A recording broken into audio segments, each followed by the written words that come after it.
What's up, everybody? Welcome to episode 3 of The Forge. We want to thank you for taking the time out to listen and watch our content. We want to apologize for the lack of quality of both the audio and video, the things that we are struggling with.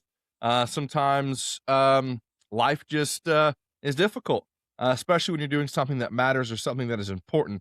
And this software, these issues we've had with our audio and video, I promise we're working on them, and we're going to continue to work on it until that we get to the level that we desire to put out good content, good high quality content for you. And without further ado, welcome to the Forge.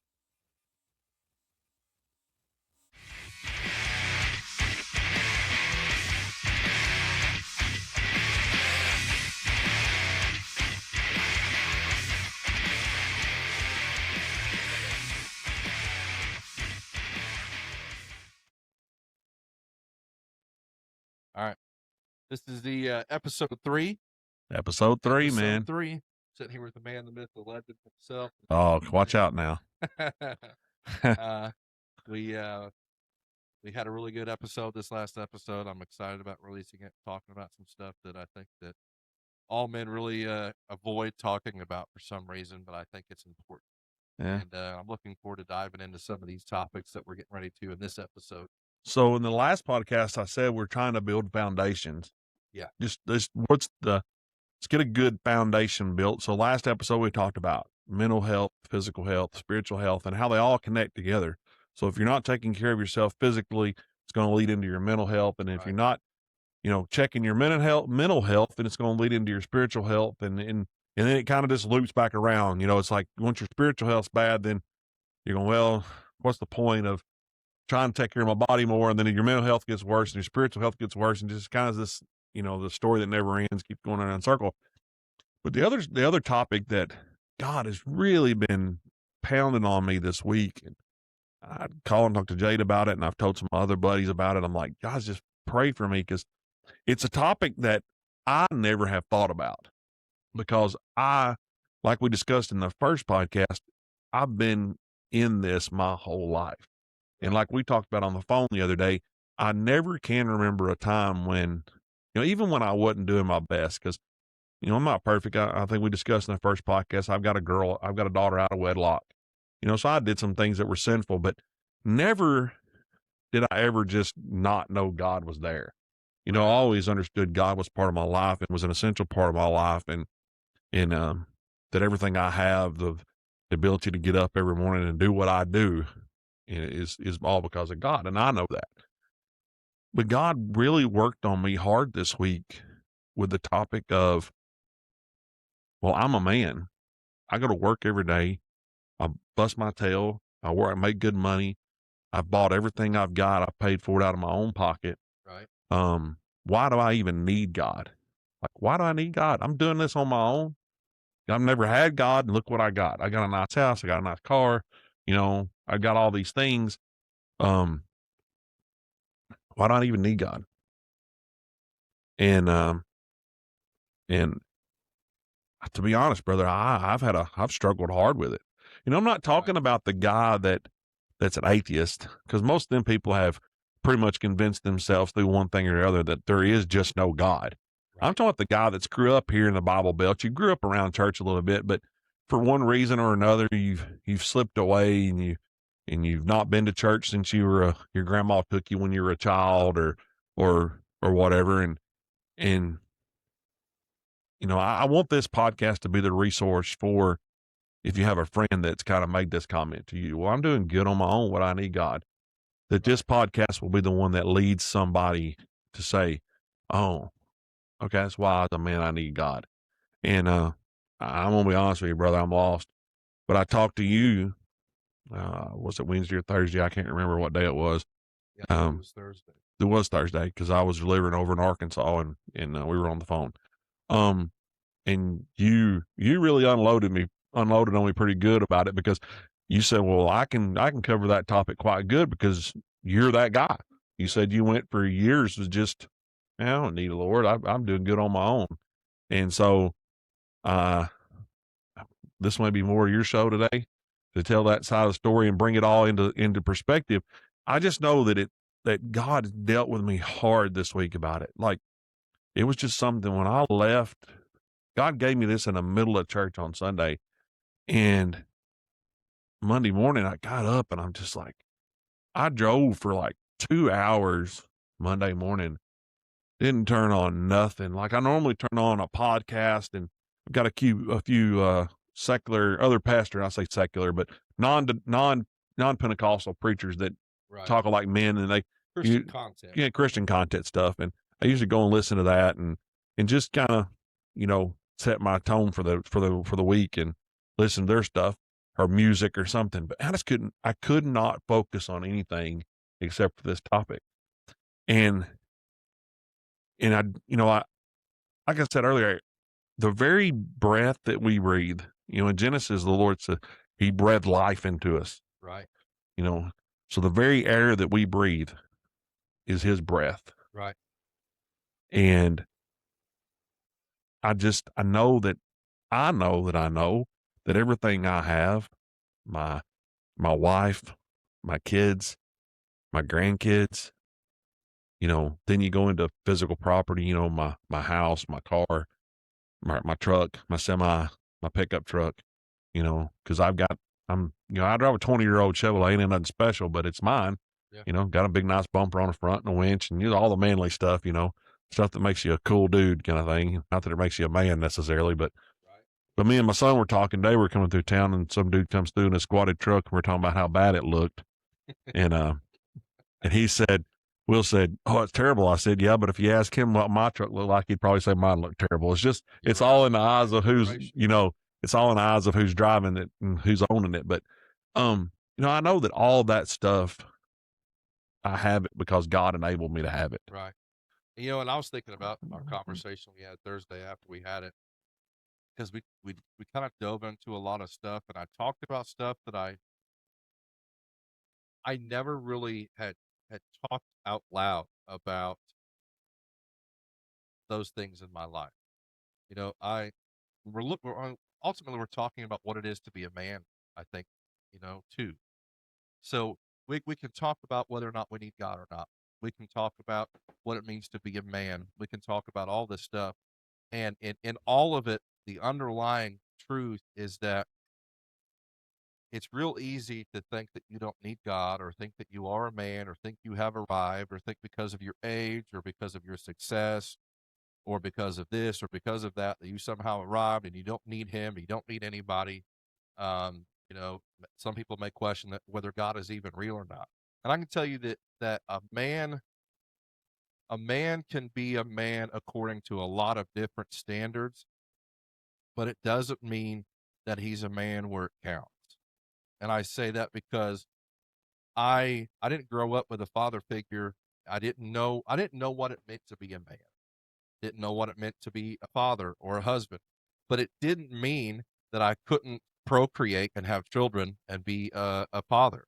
It didn't mean that I couldn't go and get married and become a husband. It didn't mean that I wasn't going to age and mature to an age point where society said, okay, this person is an adult male. He is a man, right? All of those things can be true. And at the same time, I still have no actual understanding or ability to be a man.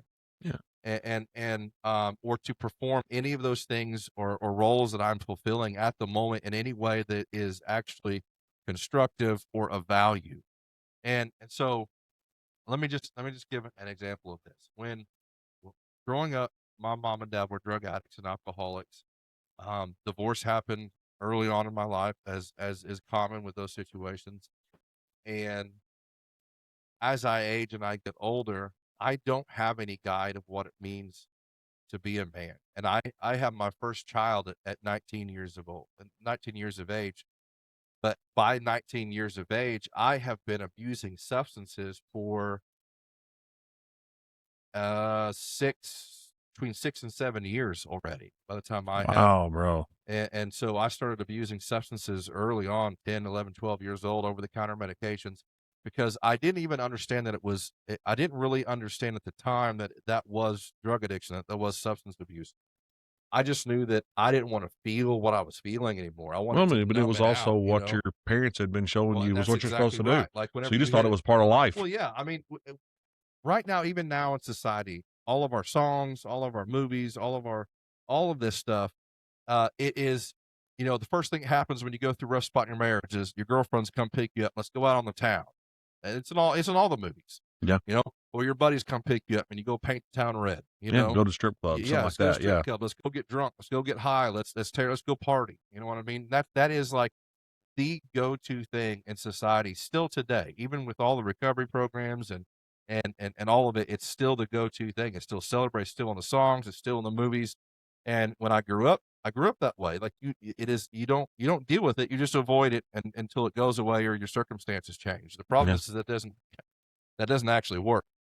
But by the time I have my child, my I turned 19 in October, and my daughter was born in January of that next year.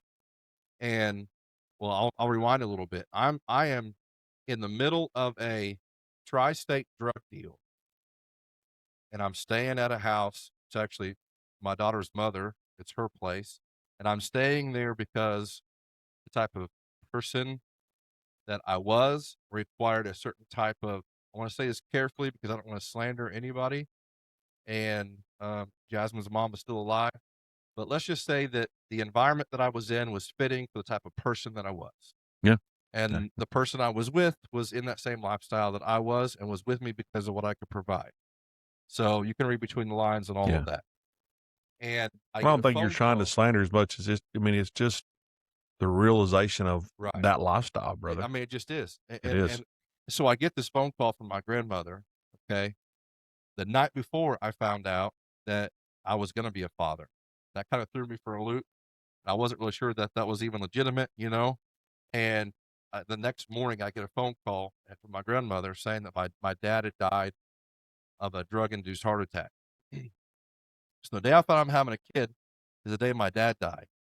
Within the next 30 days, the entire drug ring, I don't want to say the entire drug ring, but probably almost half of it was rolled up in a drug task force. Um, I don't want to call it a program, but what do you call it? A drug task force. Like a raid. Well, it wasn't really a raid. It was something that it was something they put together over a period of time, and they raided several places all at once. They took down the whole ring.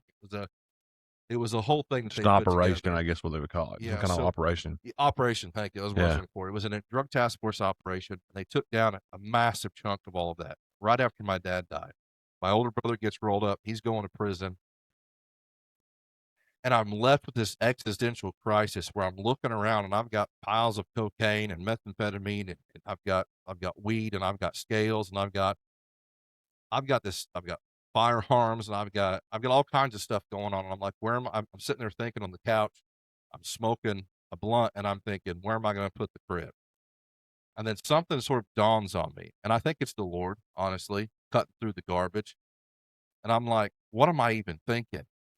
I can't put a crib in this. I can't raise a daughter in this. I can't raise a Yeah. son in this. I can't raise a kid in this kind of environment. What am I Even though even that's the thinking? environment you were raised in. Right, exactly. Yeah. Yeah. And so that's how you know the thought wasn't mine. Yeah. You know what I mean? Yeah. But it didn't mean that I actually knew what to do.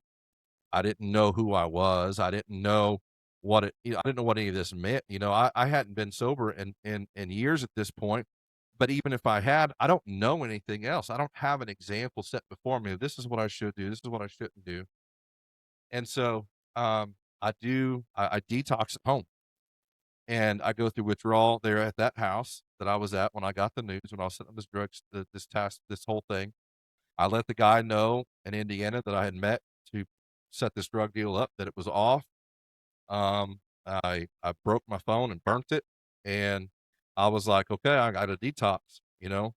Um, I did go I did go back to Illinois and deal with my father's funeral and went on a bender for 2 weeks and came back. And I'm like, because I don't have anywhere to live at this point. I was staying at my dad's house. With him being gone, landlord was a bit of a, I don't know what you want to call it, Yeah. slumlord. Yeah. Okay. And I'll just leave it at that. They were a Yeah. slumlord. And they're Yeah. like, well, we don't care if your dad's dead or not. You're a new tenant here. I'm like, no, I've always lived here. It doesn't matter. His name was on the lease, yours isn't. So you have to pay the deposit, you have to pay, you know what I mean? They gave me they gave me a week. And so I went back to that house. Where else was I going to go? Back to, Jasmine's mom and my daughter's mom's house. And I detoxed. I got a job cleaning sludge pits at the factory in Evansville, Indiana, night shift for $10 an hour, 10-hour shifts. And I went from making a lot of money to $10 an hour to shovel sludge out of a sludge pit. Mm-hmm. And I am just lost. I am just lost. I don't know what I'm doing. And it's in these moments where it's like,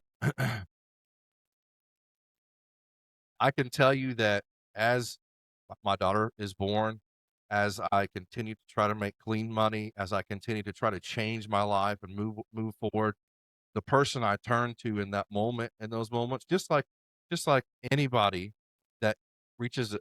I'm telling you, I don't care who you are. I don't care whether you believe in God or not.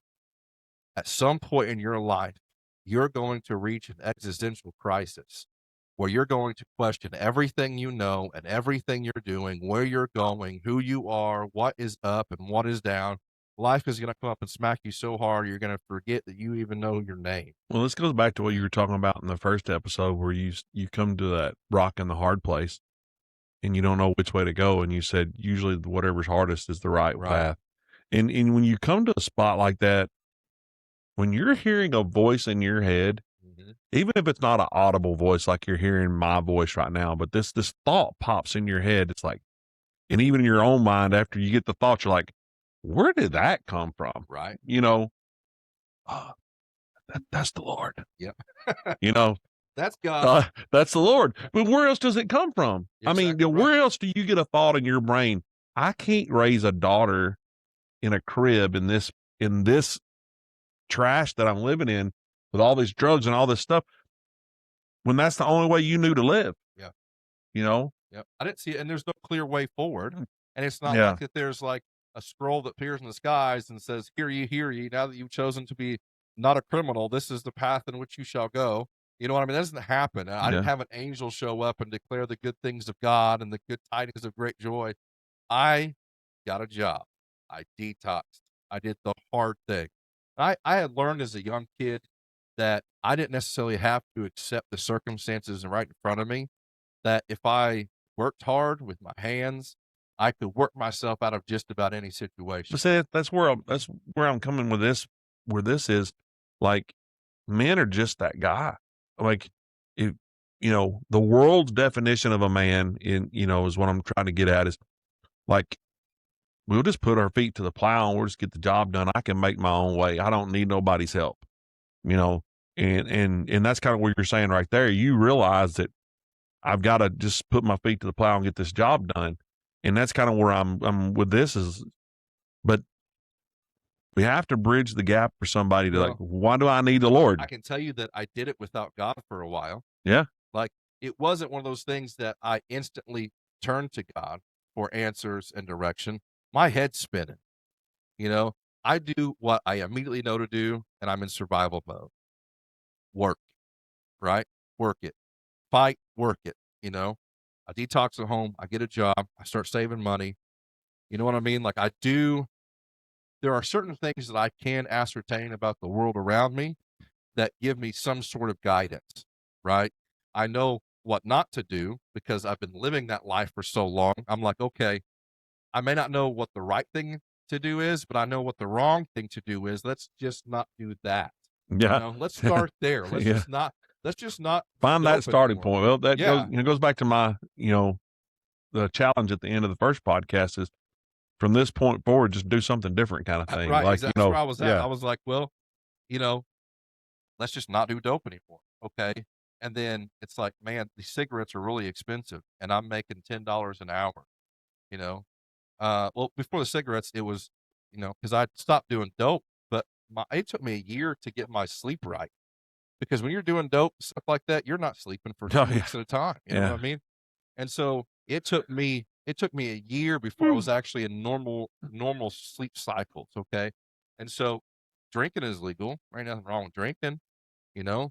And so there was a lot of hard liquor, you know what I mean? To get me to sleep and help me. I started popping a lot of sleep aids, sleep pills, all this stuff is legal, right? So it must be right, You know, I'm going somewhere with this because a way in a man's eyes seems right to him, but the end thereof is still destruction. Yeah. And Well, even if just I because am, things are legal doesn't well, necessarily mean it's and the just right thing to because I'm do. somehow pulling off what society would seem is success, like, oh well, he quit doing the dope and he's just drinking. That's great, good for you. Like Yeah. he's reached it, like he's beat it. No, that's not true, because I still had violent tendencies, I still had anger issues, I still had the same addictive ways of thinking and manipulative ways of thinking, and I was still a criminal. That's another I was still podcast every bit of a we're gonna criminal, dig into hard here right? sometime down the line about how some of these non-apostolic preachers will get online and say, well, it's okay to drink a little.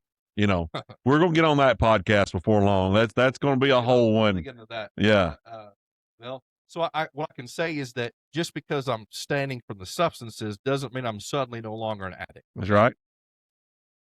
And so I do all of those things. I spend the next couple of years, and I'm working a job, I get a better job, I work a while, I get a better job, I start chasing the dollar.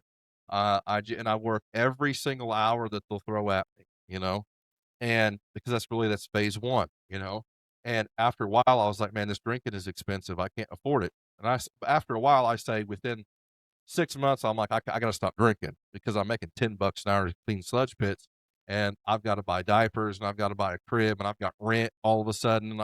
Because like I didn't have to worry about a lot of this stuff because I was always on the move. I was always crashing here or at my dad's place, or crashing over here, or at a flop house or a crack house, or I didn't have to. I mean, I lived loose and free, and I didn't have to worry about a lot of stuff. I paid cash for a lot of things. I had a lot of cash flowing, and when you got a lot of cash flow, you just don't worry about it. You ain't got a place to sleep. There's a hotel up the road. You just ain't gonna worry. You ain't gonna think about it. All I'm thinking about is chasing the I next mean, dollar, you said chasing that next high. you're popping drugs all the time, not sleeping much anyway. Yeah, So exactly. you're not You looking for know, too many places to uh, sleep. yeah. So it doesn't. So I'm like, okay, I got to stop the drinking. And after a little while, I stopped the drinking. The next thing to go was the cigarettes, and they was actually the hardest thing to get rid of was the cigarettes. I've heard buddies that laid down the smoking addiction is they said it's not the addiction side of that. They say a lot of times it's not necessarily the nicotine as much as it is you roll over, your feet hit the floor, you grab the pack of cigarettes, you smoke a cigarette. Yep. Like they said, it's the routine of it. Yep. It's For hard. me, it was that first cup of coffee and that first cigarette too. The combination of the two, it would make my toes curl. It just felt so good, and it was like, and it made me feel like, okay, I can do this. I can get through this. Mind you, I still have no clear direction. I still have no understanding, really, truly, of who I am, what my identity is, what I'm even doing, or if I'm even doing it right. But by society's definition, I'm doing it right. You know what I Well, mean? yeah, I'm doing what every other band's doing, and yeah, so I've made it. You know what I mean? yeah. Um, the real problems kick in later down the road when Well, because there's men that, I mean, I've done some factory work several years ago now, but, that was like the thing. You got off work at midnight or whatever, you would go down, or you would go at lunch because you got off at midnight. Most places around here in the Bible Belt in Tennessee area, they stop serving alcohol at midnight, keep buy beer after midnight. So they would go run down to the convenience store at lunch, buy a 6-pack, put it in the cooler with a bag of ice Yep. or whatever in the back of their truck. So when they got off work, they'd have a beer to drink. Yep. Like that was just the norm of the men that I worked with. So and so I mean, and that's kind of where I was at, is that I was doing whatever I could I was still in survival mode. What I will tell you is that I may have arrived. I may have had a wife. I may have had a kid. I may have had a job. I may have been successful in the world's eyes, but my behavior was destructive. I was not in any way, shape, or form someone that should have been married or should have had a kid or should have been fulfilling any of these roles. Just because it seemed to the world that I was doing them successfully, it doesn't mean that I wasn't continuing to perpetuate a lifestyle. The same reasons that I hated my father when he was a drug addict, I was that person. Even though that I wasn't abusing substances, I was not able to be a father that was not a drug addict, even without the substances. I wasn't I just wasn't capable of that. So I wasn't. what finally happened though that that made you say, I need something more, and that more was the Lord? So I I go through a divorce. Um, I don't see my daughter for a couple of years. She's with her mom. I ended up with I end up getting custody back from her mom because her mom never did leave that lifestyle.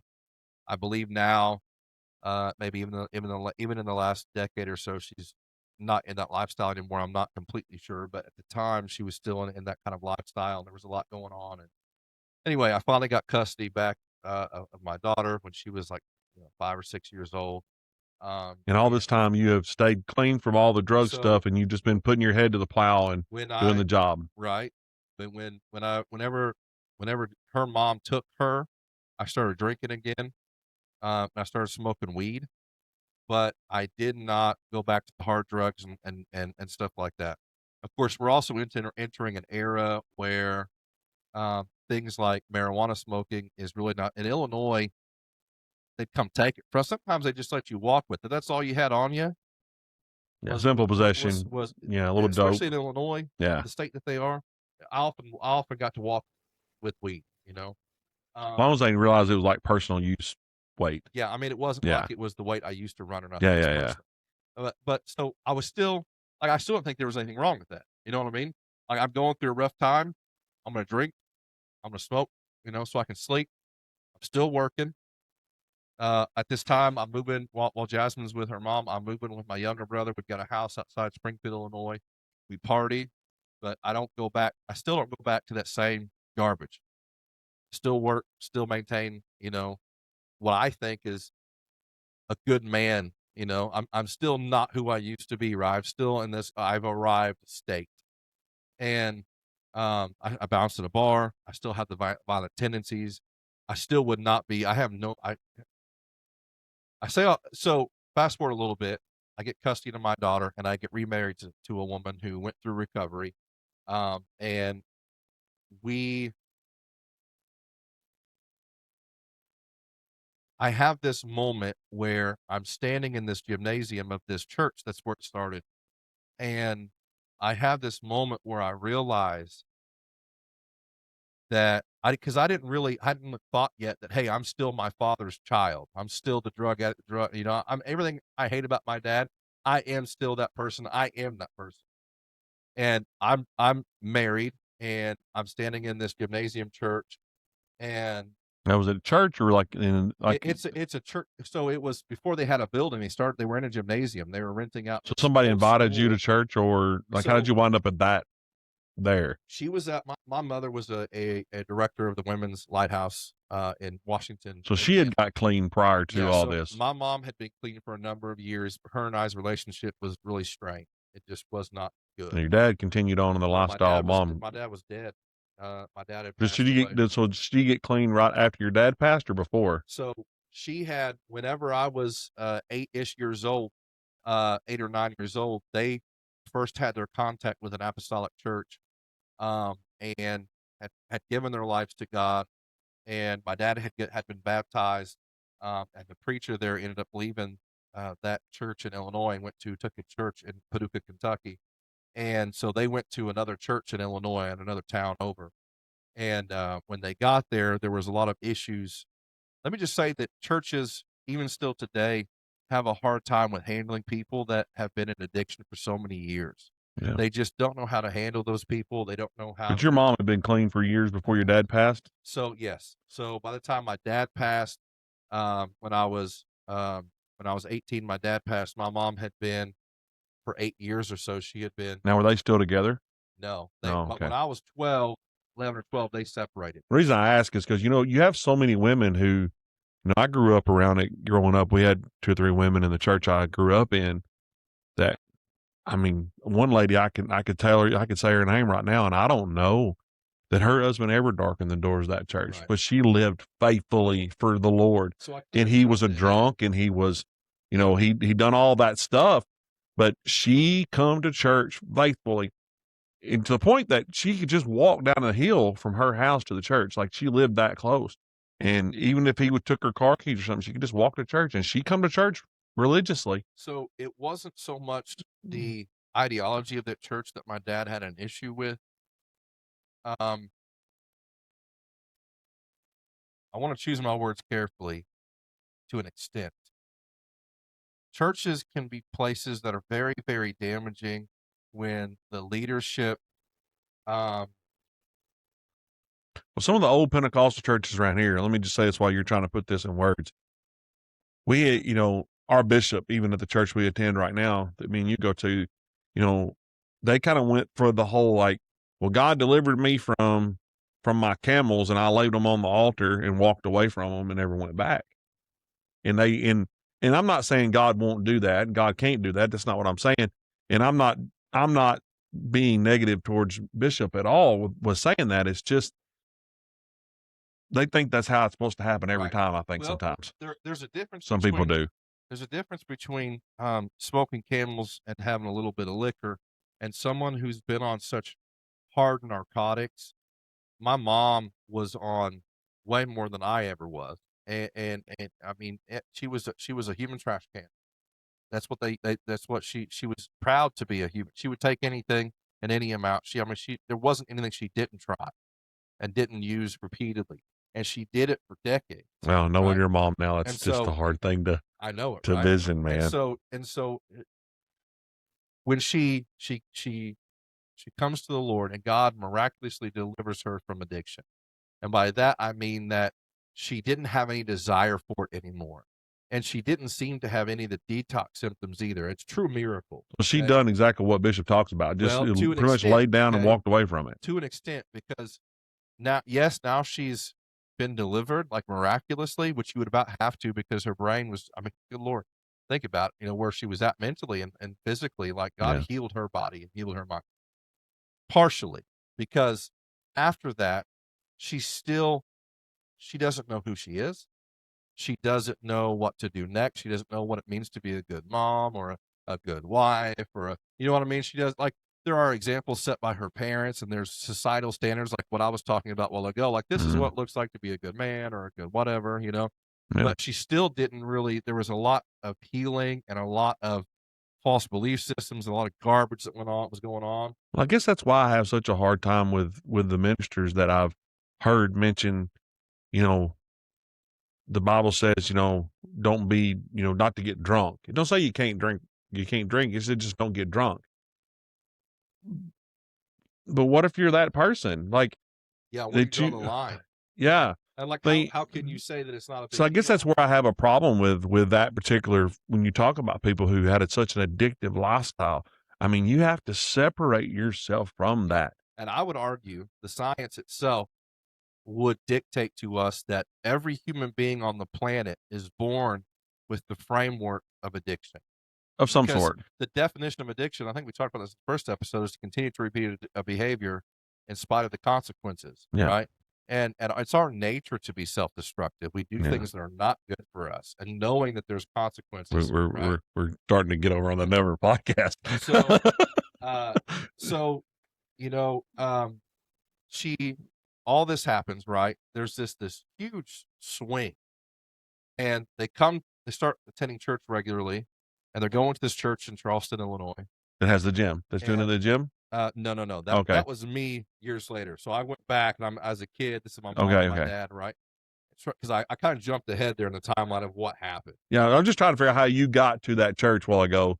Yeah, that was my thing. Like, how did I you? got you. Because we're trying to figure out how to men know that they need God Right. and not doing it on their own. So I Well, was trying to figure out how you got placed in this church. I had an experience at 8 and 9 years old where I was baptized in the name of Jesus. I received the infilling of the Holy Ghost without any understanding what really Oh, it okay. I meant, see where right? we're going now. And I had an experience, but I'm also still in a home that is very much like I remember their life and how I remember the domestic violence. I remember my dad being drug out at gunpoint by officers because he was belligerent. I remember being that kid trying to jump the fence to get neighbors help because my dad's beat my mom half to death over some But now in the mid right. 20s, but now in your mid They 20s though, switch and they now they're completely different. And we go to this church, and the church is ultra controlling. it is by every definition a cult. It's not that they're not teaching biblical doctrine, but they're making people sign out to go on vacation. They Yeah. have dress uniforms for everyday life. They have, and my, so you go from the lifestyle of like chaos into something like that. The whiplash is wild, and it did not jive with my So going parents' back to marriage. you being in the church in your mid-20s or so by this time. So what you're there, the reason you wind up there is because you remember this thing that happened when you Right. were 8, 9 year So old. my mom is now years later, I am I'm probably 20, 23. My mom is a director of a women's recovery center in Washington, Indiana. And that recovery center is ran by a guy who is an apostolic man. And he has recently passed. And, but he had started this recovery center for men and for when he started with men, then he opened one for women, and she was a director there. That's where I met my wife. My ex-wife was there. Okay. And so they had church services in this gymnasium. And that was a part of the drug court program there in that county was that if you wanted to be a part of this program, it's a 1-year minimum program, live-in facility, and you had to be at every service. There was a bunch of rules and stuff. But I started going to services there, and I have this realization that I may not be using anymore, but there hasn't a thing about me changed. There's not a thing about me that has Well, I'm still the same guy. you unplugged one addiction and replaced it Yeah. with another one. Yeah. Man, I'm working on a turkey farm and my wife works there too. And there's different encounters and stuff where the same old violent person is there, the same garbage, the same tendencies, the same, I'm dealing with this. I decided to give my life back to God. And, and, and, and And but here's the thing, I still have not received any discipleship. I still don't really have any teaching or understanding. I'm going back to church. I'm hearing preaching. I hit my face before God. I repent. I'm like, God, help me change, help me be, whatever. And here's another false belief system. I repent. I make an intentional, like I dedicate my life to God, but then I don't seek Him any further for any other changes. You know what I mean? And it isn't long before her and I's relationship completely disintegrates.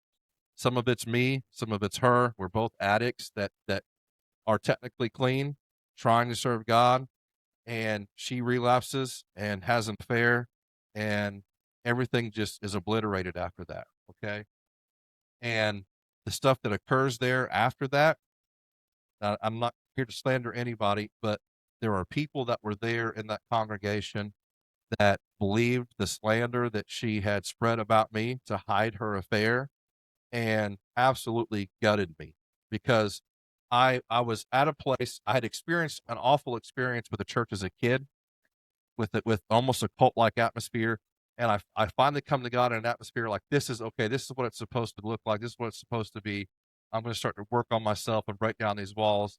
And then this happens, and then they turn they convinced she convinced people that I would beat on her, and I was a violent man, but I wasn't a violent man toward women ever.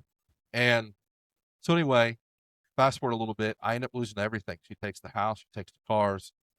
Her and her boyfriend end up robbing the house and taking all my stuff. She runs up a bunch of utility bills, and at the time, cable TV was a thing, and ran up and signed everything up in my name because we were still married. Just absolutely wrecked me. In fact, both the Illinois, or, yeah, both the state taxes came back later, and a utility bill came up later after I was already married to my current wife for a number of years that I still had to take care of. I mean, the fallout for that was long going. Anyway, I am in this moment where I've had these series of events. I have an experience at 8 years old. We get to a church that's extremely destructive for my family. They don't know how to handle drug addicts. They don't know how to handle my family dynamic. They play a huge role in their divorce. Um, push for it. I I start abusing substances myself around the same time of their separation because I'm reaching the limit of what I could handle as a kid, having experienced everything I did as when I was, younger when they were in drugs, and then the church whiplash. The pastor of that church told me that I would never amount to anything, that I was a piece of garbage, just like my father. I mean, I'm telling you, the stuff that happened is a horror story. And then I get married and I think it's a legitimate marriage. The first one I ever actually loved. You know what I mean? I chose to marry. That wasn't because I had a child with. And I give my life to God. I think this is it. You know what I mean? I'm once again, this is it. I've arrived, right? I'm not only am I successful as a man, now I'm a Christian man, you know? But now in that I'm a Christian man, are you still drinking and doing all that stuff, or did So you lay whenever all that stuff aside? when the moment that I repented there, I laid that stuff down. So I had stopped drinking, I stopped smoking, I stopped doing anything. I was off all of it. And then the affair and everything happened. I lost everything. I find myself at my mother's house, homeless, nothing, no job, no money. I could, 'cause her and my ex-wife and I both worked at the same factory together. And the man she cheated with was actually our boss at that factory. And, dude, I find myself with a fifth of whiskey. I went and got a bottle of whiskey, right? Because this is just Well, it's all I because the know. world tells you that This is what I know. the world tells you the answer's at the bottom of the bottle. Yeah. You Yep. know, And it's kind I've of already, and that's the thing is I was sitting here in my mind like, I've already tried the Jesus thing. I've already tried the God thing. I've already tried the church thing. My understanding of who God was always tied to an organization and a group of people and a pastor and a denomination and all that, right? and some church hurt. Well, yeah, and the church hurt all through there, you know? Yeah. And so I went and got a fifth of whiskey. I was country cruising and I was going to kill myself that night because I was like, the whole week before that, I was like, God, if you're real, prove it. You got to show me. And it felt like my prayers were bouncing off the ceiling. It felt like there was nothing, Well, you I've know, there had was those. nothing. You And so say a I'm like, prayer, it if feels like a God, lead weight if falls out of this your is mouth, what hits it the floor. is, if this is who you are, and I have to interface you by interfacing these people, if I have to go through this garbage, this isn't real. These people aren't real. They're not living for you according to what I'm seeing in the Word of God. You know what I mean? Like they can't treat me like this and they can't do these types of things and then at the same time say I'm a follower of Christ. You know what I mean? That's what I was saying, you know, and I was like, I just felt like he wasn't real. I felt like it was all a lie. Like I legitimately felt like the idea of him, everything I've ever heard about him was all fabricated by religion and that religion was a lie, that he didn't exist. And if he didn't exist and all the stuff was fake, and here I am with nothing. What is I was just spit. I was spit. I had been on survival mode all the way up to this point in time. The survival mode from the very first day I decided to get clean when I found out I was having a kid and my dad died all on that same day. From that day until this day, I had never not been in survival mode. I'm sitting there with the fifth of whiskey. It's about two figures left in the bottom of the bottle. It's like 3 o'clock in the morning on a hot Indiana summer night. There's no breeze, no nothing, dead. The crickets aren't even chirping, just no movement, no sound, no wind, hot. And I had been wrestling with this all week, and I finally, I was going to kill myself. I said one more prayer, and I said, God, if you're real, I need you to show me. But I didn't stop there this time.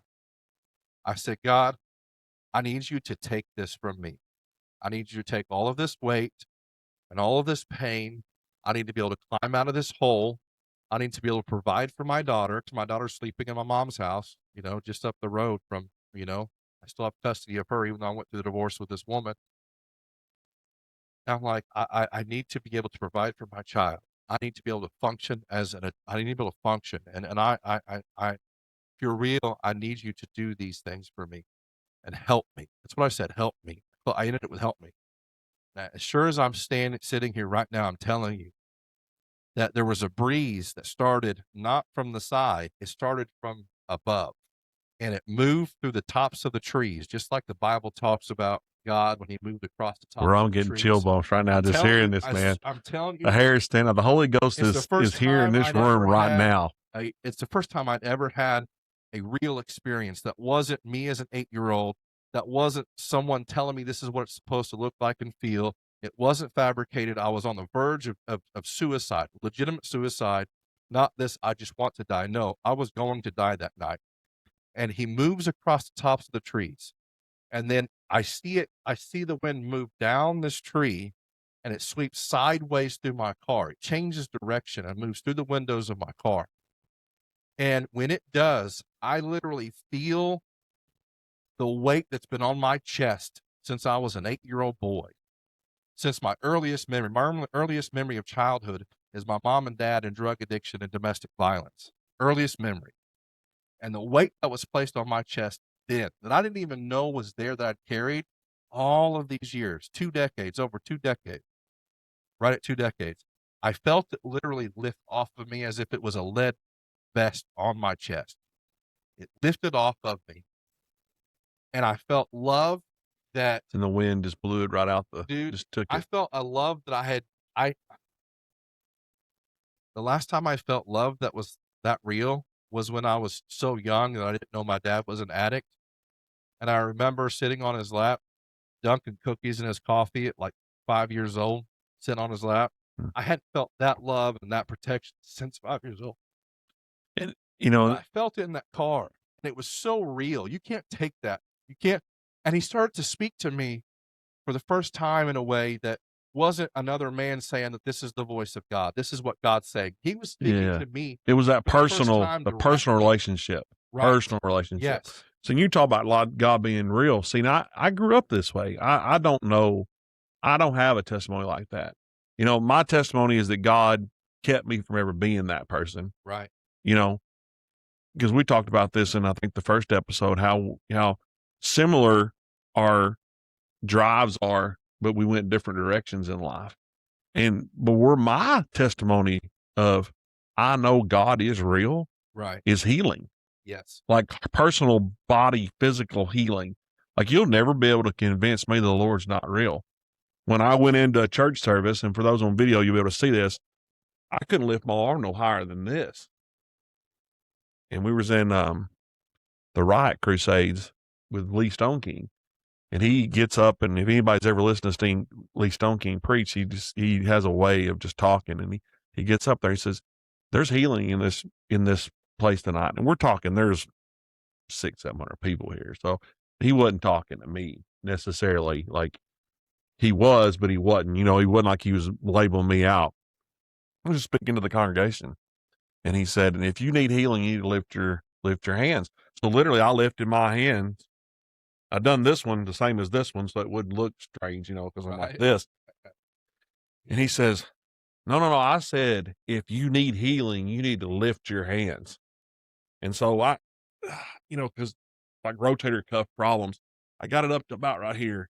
And I was just about to the point of just passing out. It hurt so bad. And so I matched it with his hand. And he said, I said, if you need healing, you need to lift your hands as high as you possibly can. And that mental fortitude that we talked about kicked in. And I drove through the pain to the point that my biceps touching the side of my face like this. And then it hit me. You know? Yeah. And right then when doing that, it don't hurt. But there's like this little slight pop in my shoulder.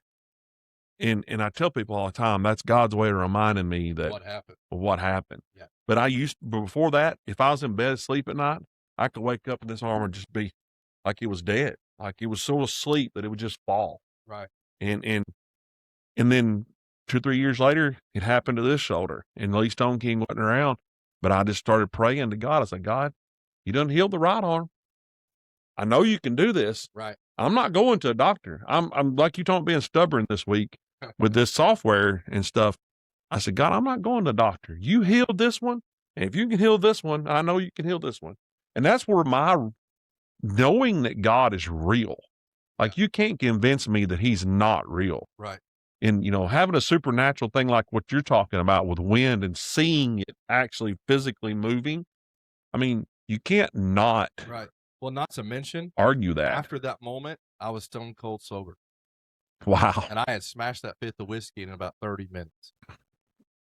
So I want to fast forward just a little bit. Okay. So I spend the next 2 years. Now that I know he's real, he starts communicating with me. And he reminds me of something that a Sunday school teacher told me at 8 years old at that first church we went to that I had my first experience in. He reminded me what the Sunday school teacher told me. She told me that that he can be a father to the fatherless, that he can be that, he can fill that void. And so I have this real experience, and I'm like, okay, You're now my dad. And so our relationship from that point on is very much father-son relationship.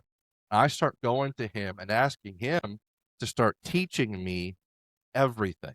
I mean, everything. Lord, help me learn to do this. Lord, help me learn to do that.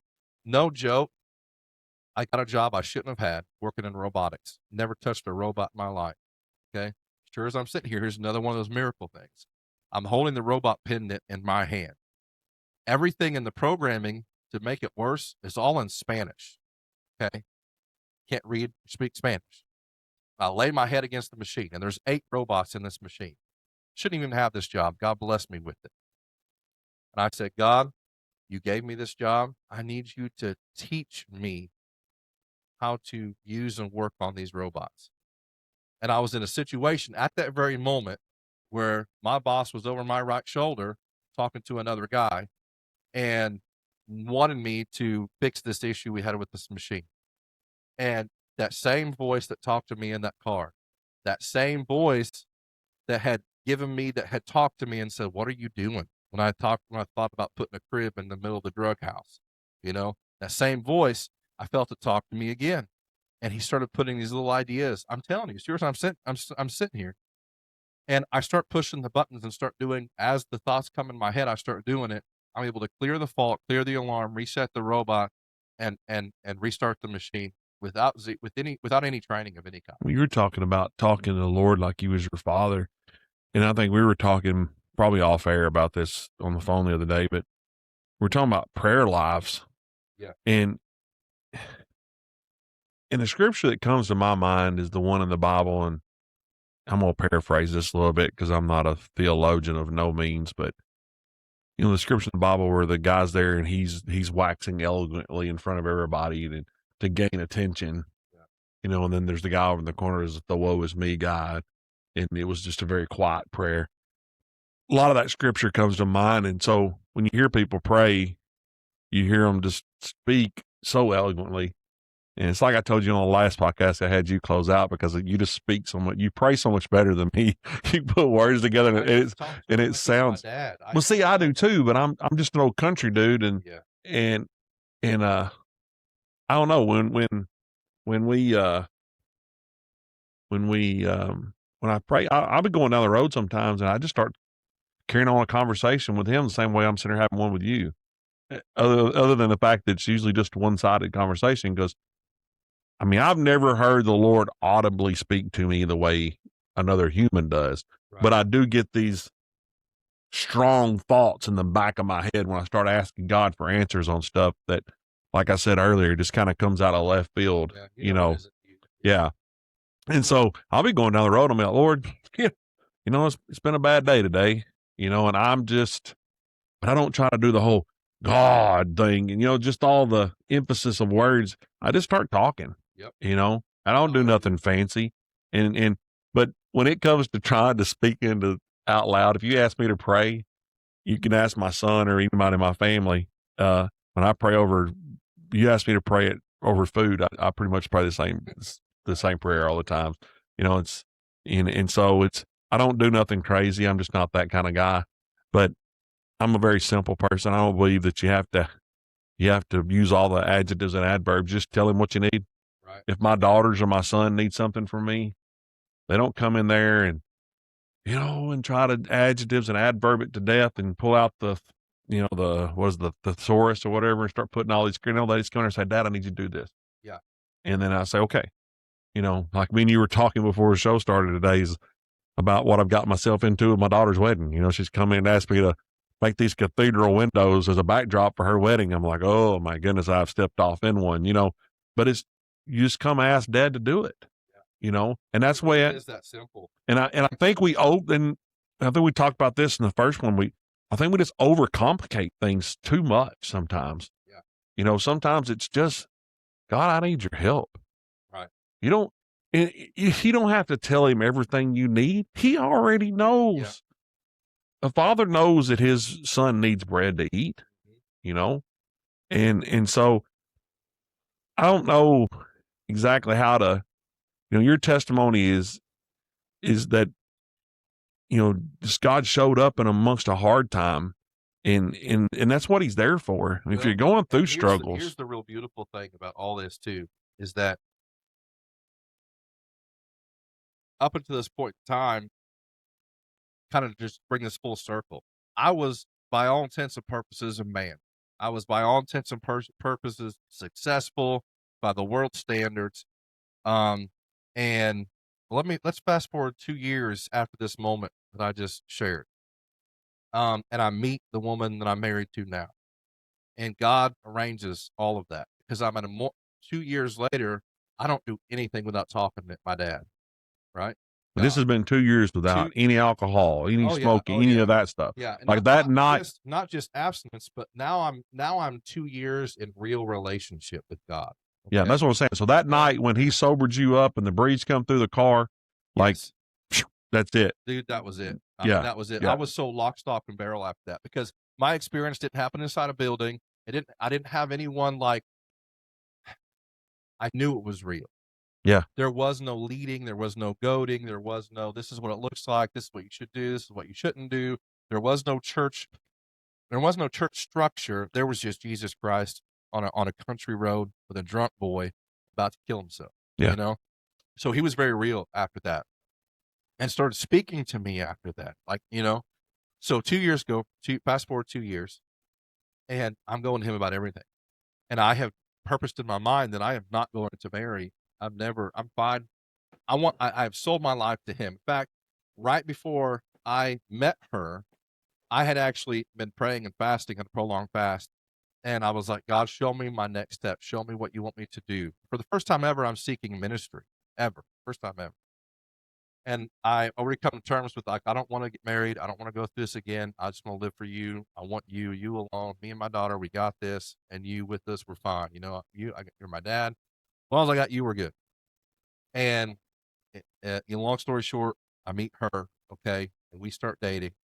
It is not until that moment in time where I'm actually looking at a serious relationship that I never expected. 2 years after we start dating, we actually get married. We date for a year, we're engaged for a year, and then we get married. I don't know what it means. I still don't know what it means to be a husband, right? I'm learning better what it means to be a father because now I have a father figure in my life, right, for the first time. But I have no idea what it means to be a husband. I know since then, in the last decade, you can ask my wife, she has watched God change an addict, for all intents and purposes, still an addict, for all intents and purposes, still the same false belief systems, tendencies to violence. But I've got a father now, but our relationship is only 2 years old, you know? So it's still in infancy. So you were just timelining here a little bit. So 2 years, just you and the Lord. And then 2 years later, so now we're 4 years, you're married to Cassie. Yes. Okay. Yeah. I'm just timelining in my brain. She could tell you. Told you I'm a data guy. I'll tell you I'm a data guy. So, Right. you know. She could tell you so many different stories about the transformations that have happened in me to make me the person I am. Well, now. you're transitioning into, I think, what may be our next podcast. Yeah. I want to talk deeply about what it is to be, you know, once you, and I hope this today just has helped with why do I need God? You know, ultimately you need him because you can't do it alone. Yeah. You can meet the world standards of doing it alone, but there's going to come a time when something's going to happen. Yes. Yes. And you know, and it may not be as bad as your story. You know, I've been married 28 years and I've had those same conversations to some degree. I haven't got to two fingers of the bottom of a whiskey bottle.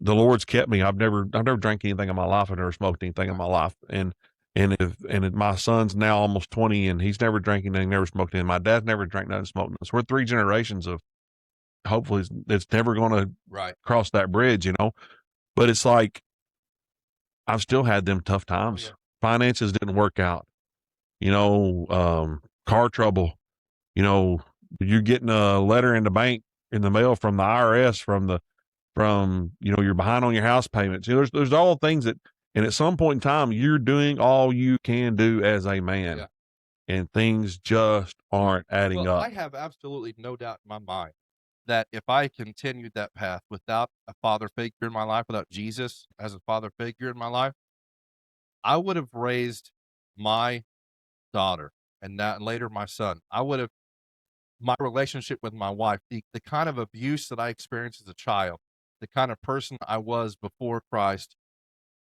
before I let him be my father, before I let him start to change who I was. You I have broke no doubt in you my broke mind. generational curse. Exactly. The same things I struggled with, my daughter would have struggled with. Yeah. The same violence my dad perpetrated upon my mom, I would have done upon my Look, wife. how proud did it make you to see her post yesterday Oh man. saying that she got up every morning and prayed over her house? I mentioned that to Cassie. I was like, you know what? Her and Dude, I, I almost teared up for you, I'm gonna tell you. And it it was, done a lot for me yeah. as a father to hear your child say something like that. Well, going through her teen years was rough, but not in a ways that it was rough for me, right? She was just a teen, troubled teen. You know what I mean? Yeah. And to see that all of the hard work, and I mean it's work, right?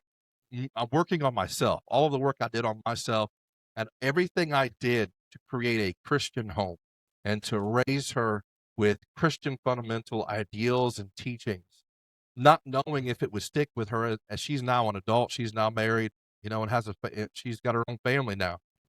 Seeing that that has paid off, that reward is unlike I can't even put words I can't even describe the kind of reward that it does to your heart Well, right to have here, fought that kind of war for in me, yeah. to be that kind of person for them, and to see them now that I know that that generational thing ended with me. Okay, so they led me to a scripture I heard someone mention the other day, and I've looked it up right here in your Bible you had laying out while you were talking.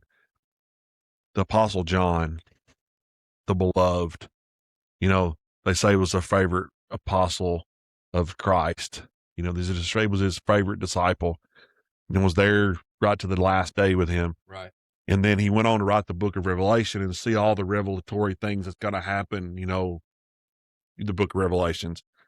But in second epistle of John, just one chapter, verse 4, it says, I rejoiced greatly that I found of thy children walking in truth as we have received a command from the Father. So one of the greatest things he ever saw is his own children walking. Oh no, it's in the third apostle. I just flipped over. In the third apostle of John, it says it again pretty much. It says, this was the actual scripture I was looking for. I have no greater joy than to hear that my children walk in truth. Yeah. And I Like lived of it. all the things as a father, Yeah. the failures, like the first podcast, we talked about all the things I feel like I failed at as a father, being so consumed with my career and trying to Yeah. advance my career. But I look right now in all my children. It's a long story, but the three children that I raised from birth, I have 4 kids, but I've only raised 3 from birth. The greatest thing they love to do is go to church. Right. My kids love church. Well, and so bringing this all kind of to a close, that is the measure of success. Yeah. That's the measure of success. That's No why greater that joy. you need No greater Jesus. joy. And I lived it. Look, I lived it. I can tell you that you can't beat it on your own. You can't beat the addiction on your own. You can't beat the old thought processes and the old lifestyle and the old ways of thinking. You can't do it on your own. You can't. I've lived it. I know and I understand now that that there was no way for me to have ever known what it meant to be a good husband and a good father, to be a good man, until that I had my father, not my earthly father, my heavenly father, teach me what it meant to be a good father, to be a good husband. And now I see that play out in the legacy that I am leaving. I see the dividends of that. I see that I may not have been perfect, but it's not perfection. It's the fact that I've continued to strive to be like my father, to not be who I used to be, to not be who I'm statistically supposed to be. You can't do it alone. And you can say you don't need God. I'm living proof. I'm telling you. You're only going to perpetuate the same damage that was perpetuated upon you. You're only going to be, you may have succeeded as a man according to the world standards, but if you want true change, if you want a true legacy to leave behind, The only way is Jesus. Well, and it kind of, bringing it all together with men in the world's term analogy, you're just a biological male, and that's what's expected of you. Right. I mean, and this maybe, argue this point or whatever you want to say, but this is my own personal belief. Until you start following the Lord and really thrive for that relationship, and then that into the family, and like I said, this is going to transition into the next podcast. I was already kind of feeling this is where the Lord wanted me to go, was what it really means to be a man of God and what happens when you step into that realm. But it's just like, I don't think you really truly become a true man, until you do accept Christ. Absolutely. And you do accept that, submit yourself to the Father. Nobody wants to be submitted. You don't want to think of, you're a slave to Christ. That, we're free people here in the United States. We feel like we ain't supposed to have to be in that realm and submit to anybody. But, I've always lived in church. I've always been to church. I've never not known that Christ was part of my life. But in the last 10, 12 years since, we sold everything, thought we were going to Haiti and all that stuff, the transition that's happened in my life since that point has been different even than the quote unquote man I was before that, and it's a daily thing. I mean, hearing stories like yours, I mean, we've known each other for 2 years, and I've known some of your story. I knew you had a background in drugs and addiction, but, just hearing some of the other things you've told today, it just gives a totally different, a push, a drive, even for me as a man, gives me encouragement. That's why it's good to share the stories. Right. It gives encouragement to people. My uncle's got an awesome testimony, LSD and all that stuff. And, next to nothing, worth nothing, married my aunt, got in church, married my aunt. And now the guy's like a huge, successful, stockbroker guy, and when he got that job, didn't even have a college degree. And he was like one of the only guys ever to get that job without a bachelor's degree. Where God brought him to from where he was is just craziness. Well, I mean, just looking at my life, the stories all are the work crazy. that I put in up until that moment on that dirt road, I put in work, I'm telling you, to get where I was at, and I still had nothing. I had nothing, lost everything in that. Since I have allowed God to be my father, allowed Jesus to be my father, I'm sitting in a home that man would never have been able to reach this, attain this.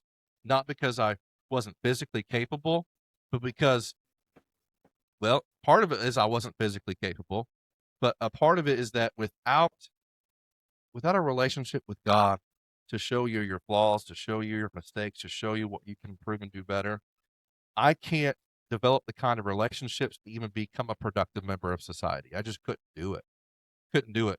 To own a home, to have cars, things paid off, to be, I didn't know what it meant to be an upstanding member of society because I didn't know anything else other than the underbelly, Yeah. God brought me here. There's no doubt about it. Because I've lived both sides. I've lived both sides of it now. I spent decades in the world as a man, and now I've spent, over a decade now living for God in this world. And I can tell you the stark difference is that I can't do it alone. I wasn't capable of doing it alone. And the only way to attain what you're looking for in life is through Christ. It just is. It just is. There was times I guess you could say I did this on my own. I didn't need God, but I never in my brain didn't know that God wasn't the reason why I was able to do what I was going to do, Right. even when I was doing it for myself. Yeah. And I guess that's why I wanted your testimony and what you had to say on it, because I want to minister to the guy that doesn't have that personal walk with the Lord or grew up on a church pew. The joke is in apostolics, especially if you've been around as long as I have, that, us people, we had a drug problem when we were younger. our parents drug us to church every time the doors was open. It's kind of the running joke, and I fell asleep under church pews and I've seen the bobby pins on the floor. I've done all that stuff as a child. So I've never not had this opportunity, but to hear your testimony and come from, a place of never having a relationship with God to being on a country road with in the breeze and the coming through and taking all that burden from you. And basically as the wind come through one side of the car, just wiped it right out the other side and took your drunkenness with it and everything as it went, but left love